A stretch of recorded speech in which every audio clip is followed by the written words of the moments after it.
Welcome to our YouTube channel. तो दोस्तों, हम लोगों ने अपने पिछली वीडियो में बात की थी संधि के प्रकार की, जिसमें से हमारा पहला और दूसरा प्रकार हो चुका था। जिसमें हमारा पहला प्रकार था स्वर संधि और दूसरा प्रकार था व्यंजन संधि। तो दोस्तों, आज हम अपने इस वीडियो में बात करेंगे संधि के तीसरे और आखिरी प्रकार की, जिसे हम विसर्ग संधि कहते हैं। तो आइए देखते हैं विसर्ग संधि क्या होता है, और इसे समझने के लिए हमारे कुल 6 नियम दिए गए हैं, जिसके माध्यम से आप विसर्ग संधि को समझ सकते हैं। तो देखते हैं विसर्ग संधि क्या होता है। विसर्ग का स्वर अथवा व्यंजन वर्ण से मेल होने पर बनने वाले नए वर्ण विसर्ग। अब विसर्ग हम ऐसे लिखते हैं, ये हमारा विसर्ग का सिंबल है, उसके बाद से श श श र ही विसर्ग संधि कहलाता है। तो दोस्तों, बात करते हैं विसर्ग संधि के निर्माण के नियम की, जिसे हम सकार निर्माण का नियम भी कहते हैं। तो इसमें हमारे कुल 6 नियम दिए गए हैं, और उसमें हमारे बहुत सारे एग्जाम्पल्स भी हैं, जिसके माध्यम से हम विसर्ग संधि को बहुत ही अच्छे से समझ सकते हैं। तो आइए देखते हैं अपना पहला नियम। नियम पहला है, यदि विसर्ग के बाद च या छ, ट या ठ और त या ठ आए तो विसर्ग का परिवर्तन क्रमशः श अथवा श अथवा स में हो जाता है। हमारा उदाहरण है पुनः धनचर्या, जिसमें हमारा विसर्ग है, तो विसर्ग के जगह पे हमारा बड़ा वाला श हो जाएगा, तो यहाँ हमारा हो जाएगा पुनश्चर्या। ठीक वैसे ही यहाँ हमारा दिया है धनु धनटंकार, तो धनु, तो यहाँ पे हमारा धन जो विसर्ग है उसके जगह पे हमारा खटकोर वाला श जुड़ जाएगा, तो यहाँ हमारा हो जाएगा धनुष्टंकार। ठीक वैसे ही नमः धन पे है, तो म के बगल में विसर्ग दिया है, तो यहाँ हमारा छोटा वाला स जुड़ेगा, तो ठीक यहाँ पे हमारा हो जाएगा नमस्ते। तो दोस्तों, हम बात करते हैं अपने दूसरे नियम की। यदि विसर्ग के पहले ई अथवा उ तथा विसर्ग के बाद क ख ट ठ प फ आए तो विसर्ग का परिवर्तन श में हो जाता है। इसका उदाहरण हम देखेंगे कैसे होता है। तो यहाँ हमारा दिया है निह धन कपट। तो हमने पहले ही देखा था कि जब हमारा क ख ट ठ प फ आएगा तो विसर्ग का परिवर्तन स में हो जाएगा। तो हमारे न वर्ग के साथ विसर्ग जुड़ा है यहाँ पे, तो इसमें हमारा बड़ा वाला श हो जाएगा और क निकल जाएगा, तो दोनों मिलकर के हमारा निष्कपट हो जाएगा। ठीक वैसे ही दो धन परिणाम दिया है, तो द के बगल में विसर्ग है हमारा, तो विसर्ग की जगह पे बड़ा वाला श हो जाएगा, और यहाँ प है तो उससे प जुड़ जाएगा, तो यहाँ मिलकर के हमारा दुष्परिणाम हो जाएगा। ठीक वैसे ही चतुर्धन कोण मिलके चतुष्कोण बन जाएगा। अब हमारा तीसरा नियम देखते हैं कि क्या कहता है।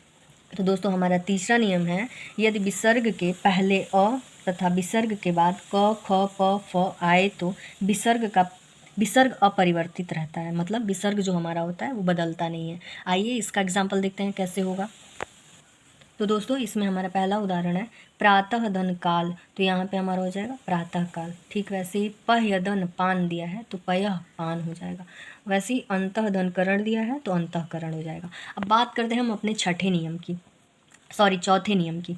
तो इसमें हमारा होगा, यदि विसर्ग के पहले अ अथवा आ को छोड़कर कोई दूसरा स्वर आए तथा विसर्ग के बाद कोई सघोष वर्ण आए तो विसर्ग का परिवर्तन र में हो जाता है। तो दोस्तों, हम सब जानते हैं सघोष वर्ण में हमारा य ल व ह और र भी आता है। तो यहाँ पे हम उदाहरण देखेंगे। यहाँ हमारा उदाहरण दिया है निह धन उपाय, तो यहाँ पे हमारा विसर्ग के जगह पे र हो जाएगा, तो यहाँ हमारा हो जाएगा निरुपाय।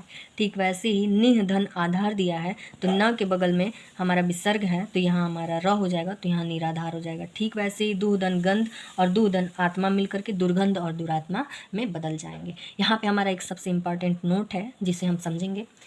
यदि विसर्ग के पहले अ अथवा आ को छोड़कर कोई अन्य स्वर आए तथा विसर्ग के बाद र हो तो विसर्ग का लोप हो जाता है तथा पूर्ववर्ती स्वर दीर्घ हो जाता है। इसको हम समझेंगे उदाहरण के माध्यम से। तो दोस्तों, हमारा उदाहरण है निह धन र, जिसमें नी पे छोटी ई की मात्रा लगी है, और यहाँ पे हमारा नी के बगल में हमारा विसर्ग भी है, तो यहाँ पे हमारा नी पे छोटी ई की मात्रा हट के बड़ी ई की मात्रा लग जाएगी, तो ये हो जाएगा नीरव। वैसे ही ठीक निह धन रस दिया है, तो ये नीरज हो जाएगा, और दुह धन राज दिया है, तो दुराज हो जाएगा। तो दोस्तों, अब हम बात करेंगे अपने 5वें नियम की। देखते हैं 5वां नियम क्या कहता है। यदि विसर्ग के पहले अ आए और उसके बाद किसी वर्ग का तीसरा अथवा चौथा अथवा पांचवा वर्ण आए अथवा य र ल व ह आए तो विसर्ग का परिवर्तन उ में हो जाता है, जो पूर्ववर्ती अ से मिलकर गुण संधि के द्वारा ओ हो जाता है। इसको हम समझते हैं उदाहरण से। उदाहरण है यशः धन दा, तो इसमें हमारा श पे अ जुड़ा है और उसके बाद से हमारा विसर्ग है, तो यहाँ पे अ जो होगा वह ऊ से मिल करके ओ का निर्माण करेगा, तो यहाँ हमारा हो जाएगा यशोदा। ठीक वैसे ही मन धन योग, तो यहाँ न के साथ अ जुड़ा है और उसके बाद हमारा विसर्ग है, तो अ और विसर्ग की जगह पे ऊ जुड़ करके ओ का निर्माण करेंगे, तो हमारा हो जाएगा मनोयोग। ठीक वैसे ही सरह धन वर मिलके सरोवर का निर्माण करेंगे। तो दोस्तों हमारे 5वें नियम में एक महत्वपूर्ण नोट है, जिसे आप देखिए कि क्या है। उपर्युक्त स्थिति में यदि विसर्ग के बाद अ आए तो उपर्युक्त नियम का पालन करते हुए अ का परिवर्तन अवग्रह, जिसका चिन्ह हमारा ऐसे है, में कर देते हैं। इसका उदाहरण है प्रथम धन अध्याय, तो ये मिलके हमारा बनेगा प्रथम, म के साथ अ जुड़ा है और यहाँ पे हमारा विसर्ग है, तो अ और विसर्ग की जगह पे उ मिलके ओ बनाएंगे और यहाँ हमारा अ जुड़ गया है प्रथम उस पे, तो इसका हमारा हो जाएगा अवग्रह, तो यहाँ हमारा हो जाएगा प्रथमोध्याय। ठीक वैसे ही यशधन अभिलाषी मिलकर के यशोभिलाषी का निर्माण करेंगे। तो दोस्तों ये तो थे हमारे सारे 5 नियम। अब हम बात करेंगे अपने छठे और आखिरी नियम की। इसके बाद हम पढ़ेंगे स्वर और व्यंजन संधि के कुछ अपवाद को। तो देखते हैं हमारा छठा नियम क्या कहता है। यदि विसर्ग के पहले अ, ई, उ तथा विसर्ग के बाद श, श, श आए तो विकल्प से विसर्ग सुरक्षित रहता है अथवा श, श, स का द्वित्व हो जाता है। द्वित्व का मतलब होता है आगे वाले अक्षर या सेम उतार दिए जाते हैं। तो इसका हम उदाहरण समझेंगे। हमारा दिया है उदाहरण दुह धन शासन, तो ये दुह के जगह पे श लग जाएगा विसर्ग की जगह पे, तो ये हमारा हो जाएगा दुशासन। हम लोगों ने ऊपर नियम में पढ़ा था कि हम स श का द्वित्व हो जाता है, मतलब जो स होगा या फिर श होगा या स होगा उसको हम ठीक वैसे ही उतार देंगे। तो ये हमारे अगला एग्जाम्पल है नमः धन शिवाय, तो यहाँ पे हमारा विसर्ग के जगह पे आधा स्वर जुड़ जाएगा और शिवाय वैसे ही उतर जाएगा, तो ये हमारा हो जाएगा नमः शिवाय। ठीक वैसे ही निह धन संदेह का भी मिलके निसंदेह हो जाएगा। अब हम लोग बात करते हैं स्वर और व्यंजन संधि के अपवाद की। इसी के साथ हमारा संधि चैप्टर जो है वो समाप्त हो जाएगा। तो देखिए हमारा पहला अपवाद है मार्त धन अंड इक्वल टू मार्तंड। ये मार्तंड का मतलब सूर्य से है।